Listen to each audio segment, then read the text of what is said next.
And welcome in. We are along with a special guest today. We have Jeff Shawan. He is the Missouri State Representative for the 153rd District here to talk about some things going on at the Capitol in Jefferson City that pertain certainly to our area here in rural southeast Missouri. Indeed. Indeed. And Jeff, it's good to have you with us today, and probably a first time being on the show here as a state representative of the 153rd. Yeah, it's the first time, and for your listeners, I've got very much some rural messages to get out today, and I can't think of a better way to get to the rural folks of southeast Missouri and the Boot Heel, and except through your hometown channel. So it's good to be with you again, Tyler. So the 153rd is all of Carter, all of Ripley, and parts of Wayne and Butler counties, going east all the way to the river and the Stoddard County line. So I even have some of Fisk, or I have all of Fisk, and going down most of the way to Brosley. So I have very much agriculture. I've got cotton and rice and all that good stuff. And then going farther west, I've got a lot of cattle ranching. And so there are some issues going on in Jefferson City that I think the average person doesn't even know is going on. Some of it's, I'm hoping, is good if we can take it across the line. Some of it we're not real happy about. So we can, I think we should probably start first with the Missouri Rural Workforce Development Act. And that's a big long title, I know, but it says some important things. It's in Missouri, and it concerns rural Missouri. And how do we develop more workforce? And as you know, we've been losing ground. We've been losing population in southeast Missouri for at least the last 20 years, maybe longer than that. Missouri's lost so much population that we lost a congressional seat in the last census. So we went from 9 congressional seats to 8. And so, of course, the bulk of that loss has been people moving out of rural Missouri as opportunities have dwindled and factories have closed. And so I sponsored a bill specifically to deal with that problem of jobs in southeast Missouri, the Missouri Rural Workforce Development Act.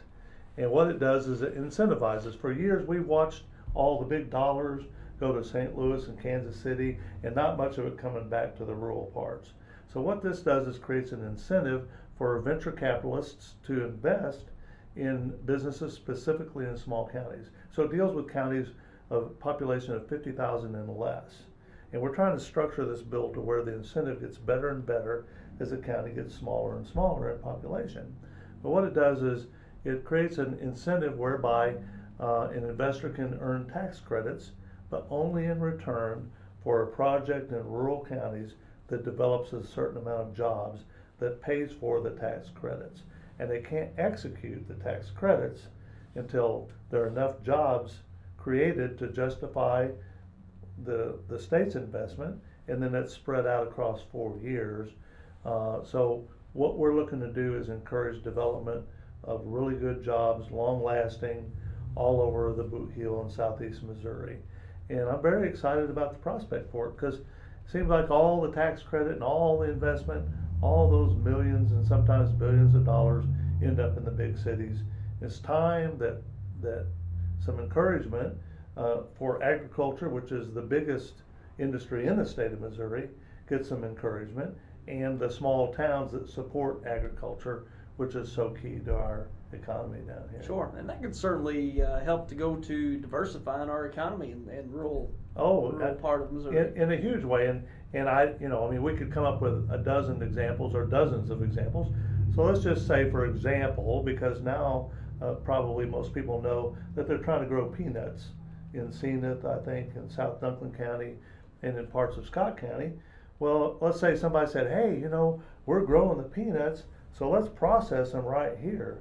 And let's crack them, shell them, maybe make peanut butter.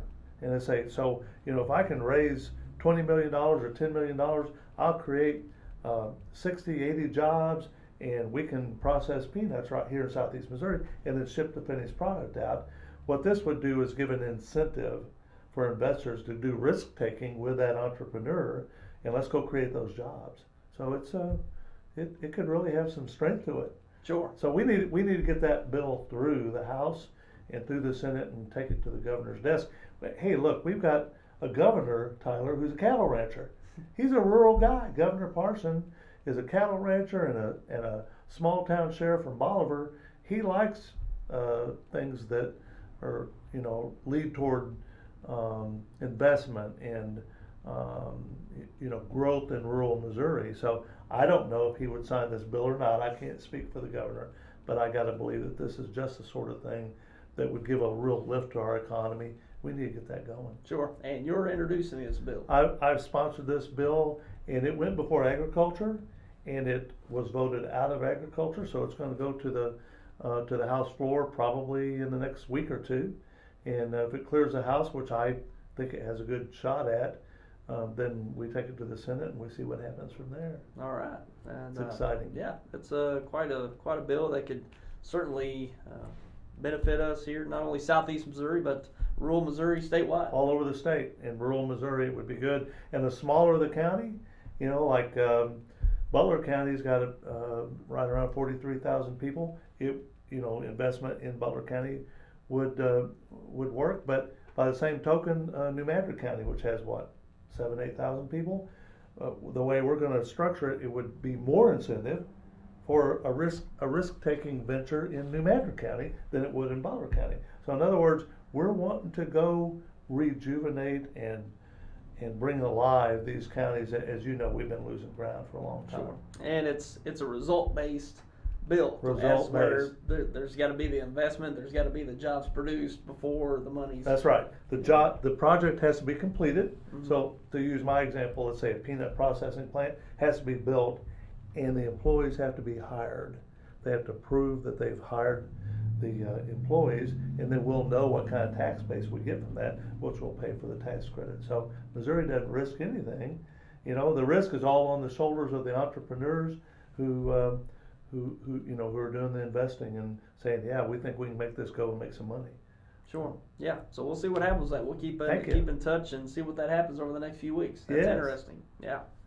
I'm sure that there's a lot of other things. There's a lot of things going on in Jeff City as y'all are in session. And what's some other things that we can bring to the people out there? Everybody's going to giggle, and you will too when I bring it up. But we got to talk about the Green New Deal, man. Oh boy.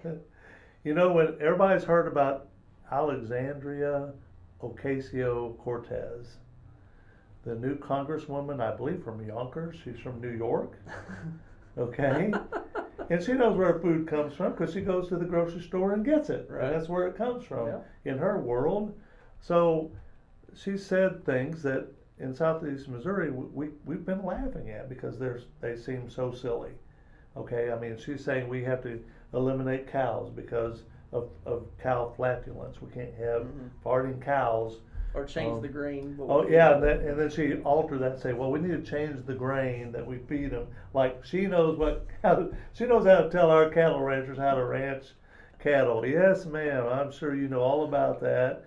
And of course, she wants everybody to be vegan, and she doesn't think we should have airplanes. That the people that work at Boeing are going to be very unhappy in St. Louis when they hear that.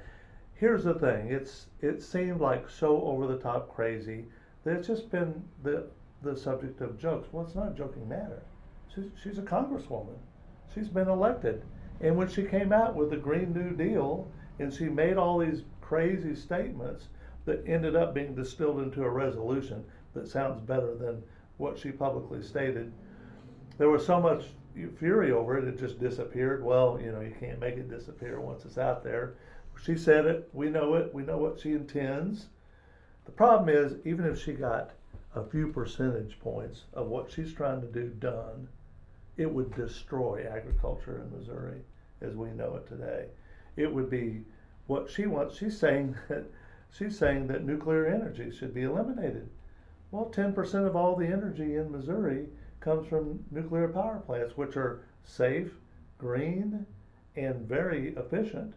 She wants to eliminate all coal burning. Well, most of the rest of the generation of electricity, the overwhelming amount in Missouri, is coal combustion. Well, long ago we got rid of the sulfur coals. We bring coal in from Wyoming by rail, and it's the Powder River Basin subbituminous coal, which has virtually no sulfur, and they have technology. They've got scrubbing. Those smokestacks are very clean. So it's crazy. So I introduced House Concurrent Bill number 43, dealing with the Green New Deal. We need to make a very bold statement and tell President Trump and Congress the Green New Deal is a horrible deal for Missouri, and we don't want to see anything that resembles the Green New Deal to be That's passed. what's interesting about that. There's been certainly many organizations, many factions come out against it. You know, AFL-CIO, Yeah. big union organization, came out strenuously against it. So there's quite a few organizations, whether they line up Republican, Democrat, that have come out against it. It's just kind of amazing. It still gets a lot of the traction. Well, and you know, from the agriculture point of view, to all you farmers that are listening to me, we know crazy can happen. Mm-hmm. We had the EPA try to say that if a dairy farmer spills milk, it's a hazardous waste site. We had an EPA mandate that said farmers can't produce dust. Yeah, that was a while back. I can hear the peals of laughter, can't you? Yeah. Or that if you have a mud puddle on your land, it's now protected wetlands. So the idea that, well, she's so crazy, none of it can happen. Whoa, wait, crazy's already happened, and thankfully President Trump and the Republicans have repealed the craziest of the EPA stuff, and here comes Alexandra Ocasio-Cortez that wants to re-energize I'm talking to my people. It's just pure lunacy. Yeah, it really is. Little out there. We've got to stop it. Yeah. So you're also going to be able to, or putting forth a resolution against that at state level? Yeah, it's funny because the nuclear industry saw my resolution and called the utilities committee chair and said, we love Representative Shawn's bill. Can you bring that over to utilities? I was going to send it to agriculture. I said, no, I'll send it to utilities. And it got heard, and the Democrats went crazy against me in the committee and chewed on me pretty hard, which is fine with me. And so we're going to change the wording of it to prepare it for the floor, and we're going to do what's known as an executive session and bring it out of utilities next week. And then we'll try to get the floor leader to put it on the floor, and then we'll debate the Green New Deal in Jefferson City. Wow. Now that will be a debate. That'll get some TV time. Yeah, that's going to be a debate that everybody's going to want to hear for sure. And I can't wait. I can't wait to hear what they've got to say to defend it. That's one thing about Jeff. He's not afraid of the joust. That's for sure. No, I shouldn't go to Jefferson City if I am, right? So then, if we can just get them to quit taking our property rights away, then we could call it a good day, right, Tyler? Maybe. You got something to say about that? Yeah, I do have something to say about that. So, you know, Google's your friend. So Google Grain Express Power Line, or clean energy, Clean Energy Missouri. But here's the thing that's happened. So there's a for-profit partnership of which we don't know who the actual owners are. The LLC company is out of Chicago. For 5 years has been petitioning the Public Service Commission in Jefferson City to give them permission to enact eminent domain to force cattle ranchers and landowners all the way across Missouri in the rural parts, so that they can put a gigantic power line for what they're calling clean energy. It's windmill energy that's been produced, they say, very cheaply in Kansas, and they want to go sell it in Indiana and Illinois. And so they're asking to strip the property rights of landowners in Missouri so that they can send that energy across to Indiana and Illinois. 5% of it's going to be used in Missouri because we don't need their clean energy. And I asked in the hearing, well, why don't you sell it in Missouri? Well, they can get 5 cents a kilowatt hour more in Indiana and Illinois. I see, so you're just going to use Missouri to make your for-profit electrical clean energy sale in Illinois and Indiana.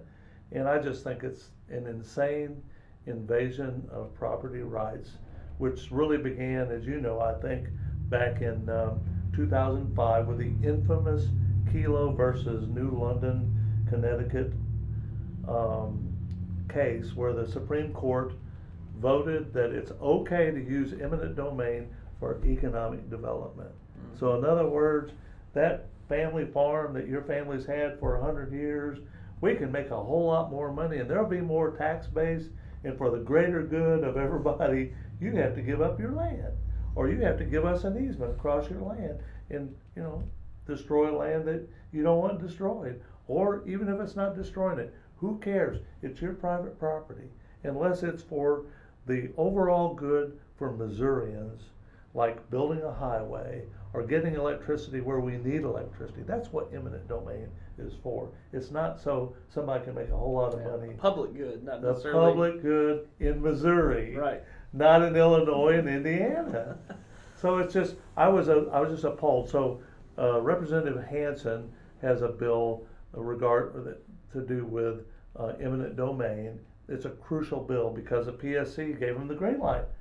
So they're going to be able to do it unless we stop it.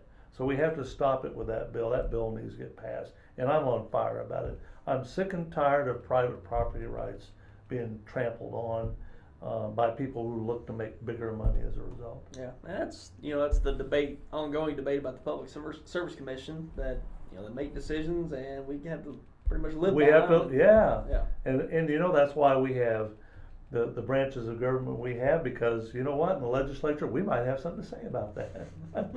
And you always do. and if we pass it and the governor signs it, it's law. Yeah. So we're gonna fight that battle, and I'm trying to get folks to understand and know about this. We've got to get the word out. You need to reach out to legislators. If it passes out of the House, I think it's got a good chance. Although I've encountered resistance, particularly in counties where they're going to enjoy new taxes as a result of this. All of a sudden, no, it's for the greater good. What about, well, what if it was your land? You wouldn't like it? Yeah. You wouldn't like being told you don't have a choice, unless it was for a legitimate eminent domain reason. People need to know this is going on. Things have gotten off the rails in so many ways, and this is one of them. It's a real threat, and in my view, our PSC has let us down.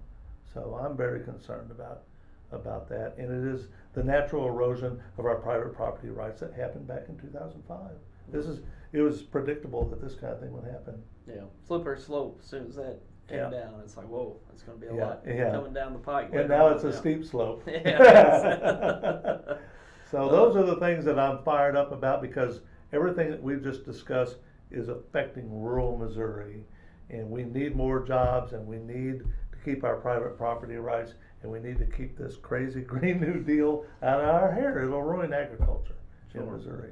Anything else you'd like to share with You viewers don't out want there? to keep, we can keep going, Tyler. Those are really three big things. Sure. Eminent domain, trampling our rights. The Green New Deal is a disaster for Missouri, and we need to get behind the Missouri Rural Workforce. Keep saying workplace.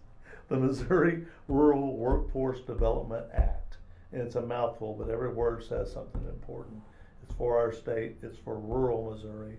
It's trying to develop our workforce, and that's why we need to act. Sure. And we've talked a lot about a lot of things here pertaining to rural Missouri, but certainly here in the state of Missouri. Contact your local representative, whether it's Herman Morris here in Stoddard County, Andrew McDaniel down in Dufflin and Pemiscot County, Don Roan down in New Madrid County, and some of Pemiscot County as well. And wow, you know your district's well, pretty well, there's Tom. one I'm more. impressed. There's one more with the Malden and Butler County. Yeah, that would be the 152nd Hardy-Billington. Hardy-Billington as well, there for Malden and Butler County. Contact them to get more information on what we've talked about, but like that bill, that Workforce Development Act that Jeff Shawan's sponsoring, and anything else that we've mentioned, if you want to learn more, contact your representative and they can probably fill you in further. But a lot of things going on. It always A lot of is. things going on. You and I both love Southeast Missouri. We're Southeast Missourians, and they don't hear us up in Jefferson City. We got to get really loud sometimes. So let's get loud and let's get on fire for these issues. Sure. And it's always interesting during the session going on there in Jeff City. It was more interesting than I thought it was going to be. It was my very first one, and I'm going, wow, my hair is just going straight back. I couldn't believe everything going on. It was something else. Yep, that's Jeff Shawan. He's the state representative for the 153rd District, a little out west over in Butler, Carter, Wayne counties. But Jeff, we appreciate you coming on and spending some time with us and sharing with our viewers what's going on there in Jeff City and getting people fired up. Thank you, Tyler. I appreciate it. Thanks All right, for giving thank me you. a voice. Sure.